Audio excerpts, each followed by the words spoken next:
Mis estimadas y estimados estudiantes, continuamos con el desarrollo de nuestra actividad correspondiente a la semana número 25.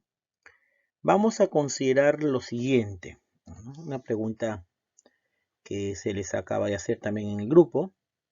¿Es posible que un trozo de hielo libere calor? Si es posible, ¿en qué condiciones, en qué circunstancias? Para responder con argumento científico a esta pregunta, vamos a revisar dos conceptos el día de hoy. El concepto de temperatura y calor. Para esto recordemos en primer lugar cómo es que está formada la materia, cuál es la estructura de la materia. Algo de esto vimos en la semana 16. Recuerden ustedes que todo cuerpo está hecho de materia y este cuerpo se divide o está hecho de partículas más pequeñas. Estas partículas a su vez están hechas de moléculas, que son porciones de materia mucho más pequeñas. Y las moléculas a su vez están hechas de átomos. Y es en los átomos donde encontramos básicamente partículas, tres partículas elementales, ¿no?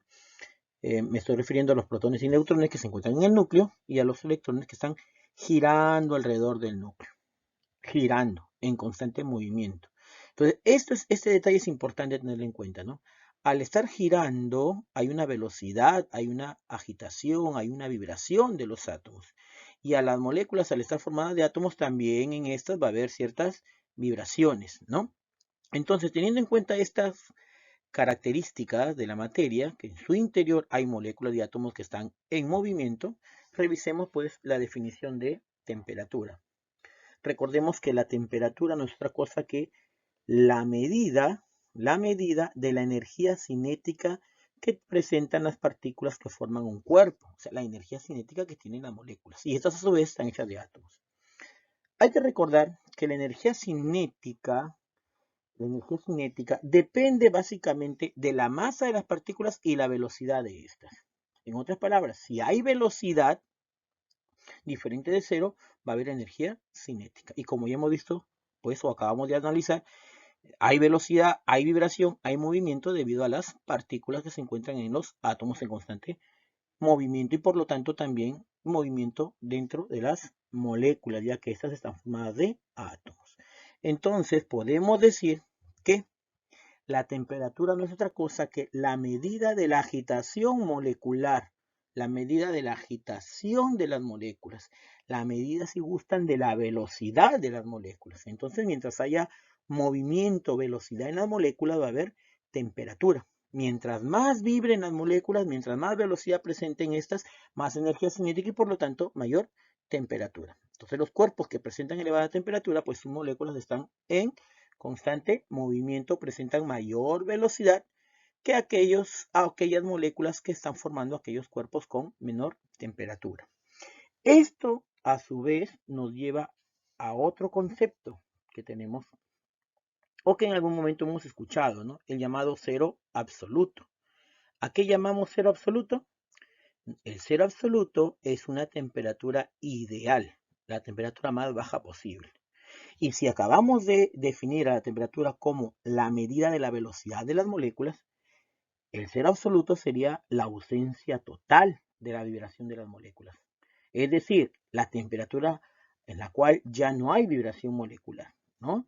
Y esta se considera en escala Kelvin como el cero absoluto, cuyo equivalente en escala Celsius corresponde a negativo 273,15 grados Celsius.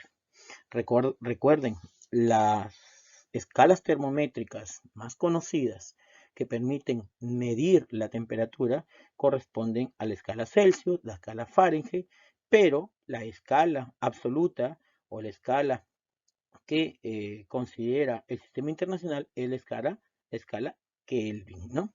Entonces el cero absoluto sería una temperatura ideal a la cual no hay vibración, ya no hay movimiento y por lo tanto la temperatura correspondería al valor de 0 Kelvin. ¿Ok? Entonces recalco, temperatura igual medida de la velocidad que llevan las moléculas en el interior de un cuerpo. Eso es temperatura. Ahora entonces revisemos el concepto de calor. ¿Qué entendemos por calor? La definición de calor es la siguiente, ¿no? Se nos dice que el calor es la energía que pasa de un cuerpo que tiene mayor temperatura a uno que tiene menor temperatura. Acabamos de definir temperatura como la medida de la agitación o de la vibración o de la velocidad que llevan las moléculas que están formando un cuerpo, ¿no? Y que hemos dicho también que los cuerpos presentan diferentes temperaturas debido a que sus moléculas presentan diferentes velocidades. Entonces, se nos dice que el calor es la energía que pasa de un cuerpo de mayor temperatura a uno de menor temperatura. Vamos a explicar esto con la siguiente situación. Vamos a imaginar dos cilindros, ¿no? Como los que estamos observando aquí en pantalla, dos cilindros con un líquido, vamos a suponer que es agua. Tenemos aquí el cilindro 1 con este nivel de agua, el cilindro 2 con este nivel de agua y que están conectados por una tubería y en medio hay una llave. Te pregunto, ¿qué pasaría si abrimos la llave? Ya tiene la respuesta, ¿cierto? ¿No? Lo que va a ocurrir es que el líquido del cilindro que tiene mayor nivel va a pasar o va a desplazarse o va a moverse hacia el cilindro con menor nivel. De tal manera que el nivel de este cilindro va a ir disminuyendo y el nivel del cilindro 2 va a ir aumentando hasta lograr un equilibrio. Y es en el equilibrio donde ya no hay desplazamiento de líquido alguno. ¿Cierto? Eso es fácil de entender. Bueno, en el calor es algo similar. Tenemos aquí, en este caso, dos cuerpos con diferentes temperaturas, el cuerpo A y el cuerpo B.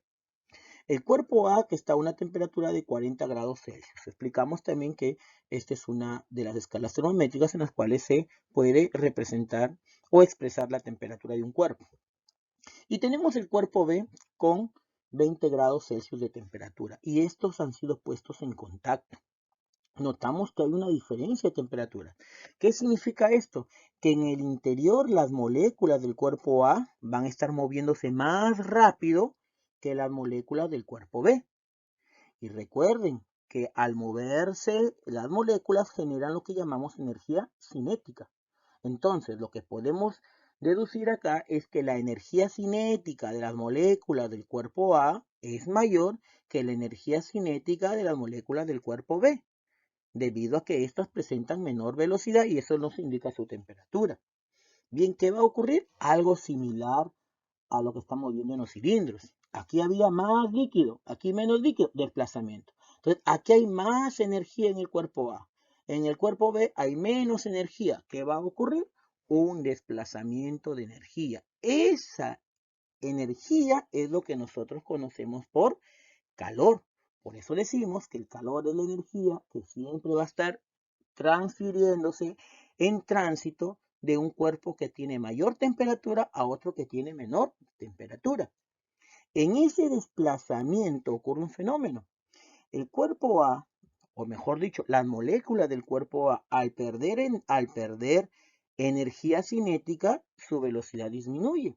Por lo tanto, la temperatura disminuye. En cambio, el cuerpo B, sus moléculas al recibir calor o al recibir energía, adquieren mayor velocidad aumentando su energía cinética. Entonces el cuerpo B aumenta su temperatura. El cuerpo A reduce, el cuerpo B aumenta su temperatura hasta lograr lo que conocemos como equilibrio térmico. Equilibrio térmico. Justamente la cantidad de calor que podemos, o mejor dicho, la cantidad de calor que pierde el cuerpo A en este caso y que gana el cuerpo B en este caso, que es la misma, se puede calcular o se expresa mediante la siguiente ecuación. El calor, que en este caso se denomina calor sensible, este calor es igual al producto de la masa del cuerpo por el calor específico del material del cual está hecho el cuerpo y por la variación de la temperatura o por la diferencia de temperatura. Cada material tiene un calor específico y de acuerdo a ese calor específico también es la variación de su temperatura y el calor que gana o que pierde dicho material. Bueno, eso será tema que vamos a tratar en otro momento. En este momento estamos definiendo lo que es calor. Entonces, decimos, si hay diferencia de temperatura y hay contacto de los cuerpos, va a haber transferencia de energía bajo la forma de calor. Analicemos la siguiente situación. Analicemos la siguiente situación. Acá tenemos dos cuerpos en contacto. ¿no? Vamos a suponer un solo cuerpo a la taza que podemos ver por el vapor que irradia, que está a mayor temperatura que las manos que lo están sosteniendo. Entonces, al estar a mayor temperatura, ¿qué va a ocurrir? Una transferencia de calor. ¿De dónde a dónde? Del cuerpo llamado taza hacia las manos. Y nosotros vamos a sentir ese calor, pues no, lo sentimos porque hay una transferencia de calor y nosotros tenemos la capacidad de percibir ese calor que está ingresando a nuestras manos, ya que tenemos nosotros ahí células, células o receptores, que en este caso se denominan termorreceptores y que permiten pues percibir el calor que está ingresando a nuestras manos, ¿no? O en este caso a las manos de la persona que está sosteniendo el café. ¿Hasta dónde? Hasta que alcancen la temperatura de equilibrio. Y es ahí donde ya no va a haber transferencia de calor. En el siguiente caso, tenemos acá igual una mano, la mano del niño, que está en contacto con una bebida que vemos ahí que tiene unos cubitos de hielo. Entonces, en este caso, la mano va a estar a mayor temperatura que la copa, a mayor temperatura. ¿Qué va a ocurrir entonces? De la mano va a salir calor hacia la copa, va a salir calor. Ojo, aquí está ingresando calor a las manos debido a que presentan menor temperatura que el café. En cambio aquí las manos presentan mayor temperatura que la copa y es por eso que de las manos va a salir calor. ¿Cómo lo sentimos nosotros? ¿Qué sensación tenemos? Y pregunto acá, ¿y entonces? ¿Y el frío? ¿Dónde está? ¿Dónde se encuentra? Nos estamos dando cuenta entonces que lo único que existe físicamente es el calor, ¿no? El frío es una sensación, la sensación que está experimentando aquí esta mano al perder calor. Bien, y finalmente llegamos a esta situación, retornamos a nuestra pregunta inicial, ¿no? Si el hielo es capaz de liberar calor. Estoy seguro que algunos están todavía dudando, dicen, no, no, el hielo no da calor, da frío. Acabamos de explicar qué cosa es el frío, ¿no? No es otra cosa que la pérdida de calor que experimentamos, pues en este caso los seres vivos, ¿no? Miren, tenemos acá el siguiente caso. Tenemos hielo a 0 grados, porque es la temperatura a la cual se congela el agua, y tenemos agua a temperatura ambiente, 23 grados Celsius. 0 y 23. ¿Qué va a ocurrir si ponemos en contacto estos dos cuerpos? El agua está a mayor temperatura, recuerden. Entonces, al estar a mayor temperatura, ¿qué va a ocurrir? ¿Quién va a ganar calor? ¿Quién va a perder calor? 23 y 0 grados. El agua, mayor temperatura, pierde calor. ¿Le da calor a quién? Al hielo que tiene menor temperatura, porque recuerden que el calor va del cuerpo de mayor temperatura al de menor temperatura. Y en este caso, el de menor temperatura es el hielo, porque está a 0 grados Celsius. El agua al estar a 23 grados Celsius, entonces le transmite calor. ¿Sí? En este caso, el hielo está ganando o perdiendo calor. Efectivamente, está ganando calor porque está en contacto con un cuerpo que tiene mayor temperatura que él. Pero analicemos la siguiente situación. Tenemos acá un cilindro con nitrógeno líquido y otra vez acá el mismo cubo de hielo, o mejor dicho, otro cubo de hielo a la misma temperatura. Y lo dejamos caer en el interior. Ojo, el hielo está a 0 grados centígrados. El nitrógeno líquido está a negativo 196 grados centígrados, o Celsius, perdón, Celsius, ¿no? Correcto, Celsius. ¿Cuál tiene mayor temperatura? Ya te diste cuenta, ¿no? Entonces, en este caso, ¿el hielo gana o pierde calor? Ya tienes la respuesta seguramente.